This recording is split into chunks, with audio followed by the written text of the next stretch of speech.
الحمدللہ وحدہ والصلاة والسلام علی من لا نبی بعدہ اما بعد۔ اللہ جل جلالہ عم نوالہ نے ایسی فضیلتیں بعض انسانوں کو عطا فرمائی ہیں کہ دنیا قیامت تک ان پر رشک کرتی رہے گی۔ صحرائے عرب میں ایک خاتون اپنے چھوٹے سے بچے کو لے کر اپنے ننیال کی طرف قبیلہ بنی قے کی طرف سفر کر رہی تھیں۔ ان کے شوہر حارثہ قبیلہ قزاعہ سے تعلق رکھتے تھے کہ بنو قین کے قبیلے کے کچھ لوگوں نے کہا جاتا ہے کہ چھین لیا، اور بعض جگہ یہ ہے کہ خیمے سے کہیں وہ رکی تھی اٹھا لیا بچے کو۔ اسی اثنا میں سیدہ خدیجۃ الکبریٰ رضی اللہ تعالی عنہا نے اپنے بھتیجے حکیم ابن حزام کو کہا کہ میرے لیے کوئی غلام خرید لائیں، تو وہ 400 درہم میں ان کو خرید لائے۔ جنہوں نے اٹھایا تھا انہوں نے اٹھا کر مشہور میلے عکاظ میں ان کو بیچ دیا تھا۔ آزاد گھرانے اور عیسائی عقائد کے حامل گھرانے کے بچے تھے، غلام بنا دیے گئے۔ جب سیدہ خدیجۃ الکبریٰ رضی اللہ تعالی عنہ آپ صلی اللہ علیہ وسلم کے نکاح میں آئیں تو انہوں نے یہ غلام آپ صلی اللہ علیہ وسلم کی خدمت میں پیش کر دیا، ان کی نظر کر دیا، ان کو دے دیا۔ اور اس کی وجہ بھی یہی تھی کہ آپ صلی اللہ علیہ وسلم کو اس بچے کے اخلاق، اس کا انداز بہت بھاتا تھا۔ قبیلہ قزاعہ کے کچھ لوگ حج کرنے وہاں مکہ آئے تو انہوں نے جا کر ان کے والد حارثہ کو خبر دے دی۔ لا الہ الا اللہ۔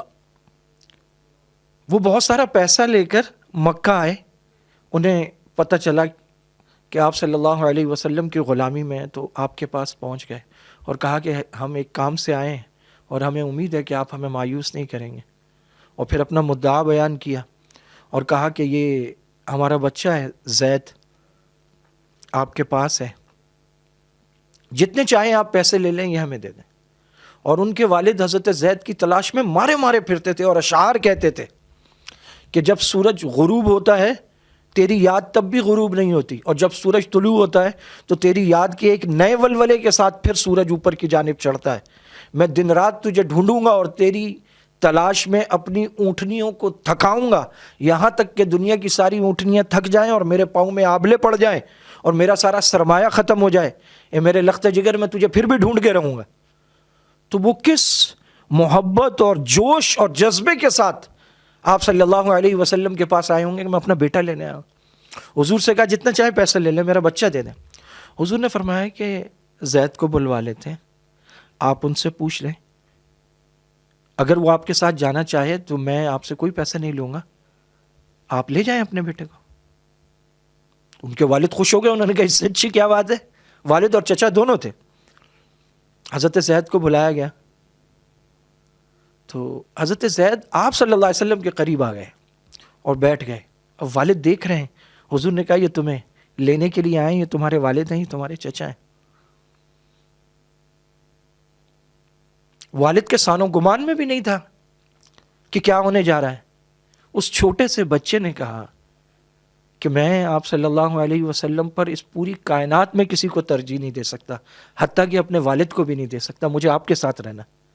ان کے والد حیران، چچا کہہ رہے ہیں تمہیں معلوم ہے تمہارے باپ نے کتنا ڈھونڈا ہے تمہیں، کہاں تمہارے پیچھے مارے پھرے، ہم اتنے سارے پیسے لے کر آئے تمہارے لیے، اور تم یہ کہہ رہے ہو تم آزادی پر غلامی کو ترجیح دے رہے ہو، ماں باپ پر کسی اور کو ترجیح دے رہے ہو۔ حضرت زید نے کہا کہ میرے جو کچھ ہیں بس یہی ہیں۔ 8 سال عمر ہوگی بمشکل۔ آپ صلی اللہ علیہ وسلم کو یہ ادا ایسی بھائی حضرت زید ابن حارثہ کی، آپ انہیں لے کر مکہ بیت اللہ میں بالکل حرم کے پاس کھڑے ہو گئے، اور بیت اللہ کے پاس کھڑے ہو کر آپ صلی اللہ علیہ وسلم نے فرمایا یہ آج سے میرا بیٹا ہے، میں اسے اپنا بیٹا بناتا ہوں۔ جب دونوں طرف سے یہ محبت دیکھی حضرت زید کے والد اور چچا نے تو خوش اور مطمئن ہو گئے۔ انہوں نے کہا ہم مطمئن ہیں بچے کی طرف سے، ہم خوشی سے چھوڑ کے جا رہے ہیں۔ حضرت زید کو زید ابن محمد کہا جاتا تھا۔ حضرت زید وہ واحد صحابی ہیں تمام صحابہ میں جن کا نام قرآن کریم میں آیا ہے. آپ صلی اللہ علیہ وسلم نے ان کا نکاح اپنی پھوپھی ذات حضرت زینب سے کر دیا، لیکن طبیعتوں کے ناموافق ہونے کی وجہ سے مزاج نہیں ملے تو نبھ نہ سکا، نبھا نہ ہو سکا، نبھ نہ سکی. تو حضرت زید نے آپ صلی اللہ علیہ وسلم کی خدمت میں یہ عرض کیا کہ یا رسول اللہ میں ان کے ساتھ نہیں رہ سکتا، تو میں چاہتا ہوں کہ میں چھوڑ دوں انہیں. تو آپ نے کہا کہ نہیں، یہ ناپسندیدہ چیز ہے، تم اس سے نبھاؤ. حضرت زید نے کوشش کی لیکن معاملہ نبھ نہ سکا، تو حضرت زید نے طلاق دے دیا. آپ صلی اللہ علیہ وسلم نے جب یہ اعلان کیا تھا کہ یہ میرا بیٹا ہے تو ساتھ یہ بھی کہا تھا کہ آج سے میں اسے آزاد کرتا ہوں، یہ آزاد ہے اور یہ میرا بیٹا ہے. اور صحابہ آپ کو زید ابن محمد کہتے تھے، ان کا لقب ہے حب النبی، یعنی نبی کا محبوب، ساری کائنات کے محبوب کا محبوب. آپ صلی اللہ علیہ وسلم بہت پیار کرتے تھے حضرت زید سے. لیکن مسئلہ یہ تھا یہاں پر کہ عرب میں منہ بولے بیٹے بنانے کا بھی رواج بہت تھا، اور اس کے ساتھ ساتھ منہ بولے بیٹے کے ساتھ سکی اولاد والا معاملہ بئی معنی بھی کرتے تھے کہ جو سکی اولاد کا ہوتا ہے مطلب اس کی بیوی سے نکاح نہیں، اس کے خاندان، اس کی بہنیں بچیاں بن گئی. اس وجہ سے بہت مشکلات پیش آ رہی تھی اور خواتین کے لیے تو بہت مشکل ہو گئی تھی. آپ صلی اللہ علیہ وسلم کے ذریعے اللہ پاک نے اس رسم بد کو ختم فرمایا. پہلے تو اس بات سے منع کیا کہ کسی اور کے بیٹے کو کسی اور کے نام کے ساتھ نہ پکارا جائے. ادعوہم لآبائہم هو اقسط عند اللہ، لوگوں کو ان کے ماں باپ جو ان کے باپ ہیں ان کے نام سے پکارا جائے. چنانچہ یہ مسئلہ ہے کہ اگر کوئی کسی کی اولاد لے بھی لے تو وہ بطور باپ اپنا نام نہیں لکھوا سکتا، جائز نہیں ہے. بطور سرپرست لکھوا سکتا ہے، نسب خراب نہیں ہونا چاہیے. اور دوسرا یہ کہ آپ صلی اللہ علیہ وسلم کو اللہ پاک نے حکم دیا کہ حضرت زینب سے نکاح کریں جن کو حضرت زید چھوڑ چکے تھے. تو عرب میں تو یہ سمجھا جاتا تھا کہ اس کو بیٹا بنایا ہوا تو سکی بیٹی والا، سکے بیٹے والا معاملہ ہے، تو اس کی بیوی سے نکاح نہیں ہو سکتا. اللہ تعالیٰ کے حکم سے آپ صلی اللہ علیہ وسلم نے حضرت زینب بنت جحش سے نکاح فرمایا. فلما قضا زید منہا وطرا زوجناکہا لکی لا یکون علی المؤمنین حرج فی ازواج ادعیائہم. تو فلما قضا زید، یہ جو لفظ زید ہے یہ زید ابن حارثہ ہے. سورہ احزاب میں آپ کا ذکر ہے. طائف کے سفر میں آپ صلی اللہ علیہ وسلم کے ساتھ حضرت زید تھے. جب آپ کو بازاروں میں پتھر مارے جا رہے تھے، حضرت زید کبھی آگے ہوتے، کبھی دائیں، کبھی پیچھے، اپنے جسم پر پتھروں کو روکتے رہے. سر پھٹ گیا. آپ صلی اللہ علیہ وسلم کے پاؤں مبارک بھی بہت زخمی ہوئے، اور حضرت زید تو خود بھی لہولہان ہو گئے. 9 مرتبہ آپ صلی اللہ علیہ وسلم نے امیر لشکر بنا کر حضرت زید کو روانہ فرمایا، اور ہر دفعہ کامیاب و کامران رہے اور تمام غزوات میں شریک رہے.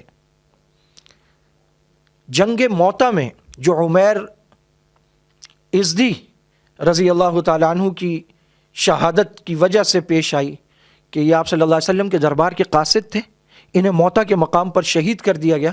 دمشق کے قریب ایک جگہ ہے. تو آپ صلی اللہ علیہ وسلم نے اس سلسلے میں حضرت زید ابن حارثہ کو 3000 صحابہ مجاہدین دے کر بھیجا. 1 لاکھ کا لشکر تھا مقابلے میں. انہوں نے اسلام کی دعوت دی، جو طریقہ ہے جب لشکر آمنے سامنے ہو. انہوں نے ادھر سے تیروں کی بوچھاڑ کر دی. یہ دیکھ کر گھوڑے سے کود پڑے اور گھس گئے لشکر میں. ان کی دیکھا دیکھی سارے صحابہ گھس گئے. پورا جسم لہو لہان، زخموں سے چلنی، مردانہ وار لڑتے ہوئے جنگ موطا میں. سن 8 ہجری جمادی الاولیٰ حضرت زید ابن حارثہ نے، جنہیں پہلے زید ابن محمد کہا جاتا تھا، پھر جب اللہ تعالیٰ نے کہا ادعوہم لآبائہم، اس کے بعد زید ابن حارثہ کہا جانے لگا، جنگ موطا میں جام شہادت نوش فرمایا. ان کے بعد پھر عالم سرداری حضرت خالد بن ولید، جن کو سیف اللہ کا لقب ہے، ان کے پاس آئی اور اللہ تعالیٰ نے ان کے ذریعے سے پھر فتح عطا فرمائی. امی عائشہ رضی اللہ تعالیٰ عنہ فرماتی ہیں کہ جس لشکر میں زید ہو بس امیر پھر وہی ہوتا تھا. اور یہ بھی فرمایا کہ اگر حضرت زید زندہ رہتے آپ صلی اللہ علیہ وسلم کے بعد تک تو شاید آپ صلی اللہ علیہ وسلم حضرت زید کو اپنا نائب بناتے. کتنی بڑی بات ہے یہ. حضرت ابو بکر عمر کے ہوتے ہوئے امی عائشہ یہ بات کہہ رہی ہیں. یہ حضرت زید کے لیے کتنا بڑا احساس ہے. غزوہ بنی مصطلق میں جب آپ صلی اللہ علیہ وسلم روانہ ہو رہے تھے، حضرت زید کو مدینہ میں اپنا نائب بنا کر گئے تھے، اور 9 جگہوں پر 9 غزوات میں آپ کو امیر بنا کر بھیجا ہے. سن 2 ہجری میں غزوہ بدر کی فتح کی خبر مدینہ پہنچانے کے لیے حضرت زید ابن حارثہ کا انتخاب ہوا. انتہائی اعلیٰ اخلاق کے حامل تھے اور تیر اندازی میں ید طولہ رکھتے تھے، اپنی مثل آپ تھے، ان کی مثال نہیں تھا. شجاع ترین صحابہ میں جو دلیر اور بہادر تھے آپ کا شمار ہوتا تھا. بعض نے 47 یا 48 سال عمر رکھی ہے اور بعض نے 57 یا 58. اس عمر میں جنگ موتا میں جام شہادت نوش فرمایا. قرآن کریم میں کسی صحابی کا اگر نام ہے تو وہ حضرت زید ابن حارثہ رضی اللہ تعالی عنہ کا نام ہے. اللہ رب العزت اس محبت کا ایک حصہ ہمیں بھی عطا فرمائے جو ان جانثاروں نے آپ صلی اللہ علیہ وسلم سے کیے. کسی صحابی کے حالات آپ پڑھ لیں، آنکھیں نم ہو جاتی، انسان دنگ رہ جاتا ہے کہ یہ کیسے لوگ تھے، کیسی محبت کی ہے انہوں نے آپ صلی اللہ علیہ وسلم سے، اور کیسے دیوانہ وار نثار ہو گئے آپ صلی اللہ علیہ وسلم پر. اللہ تعالیٰ تمام صحابہ کے درجات مزید بلند فرمائے اور ان سب کی محبت ہمارے قلوب میں بھی ودیعت رکھ دے. وآخر دعوانا ان الحمدللہ رب العالمین.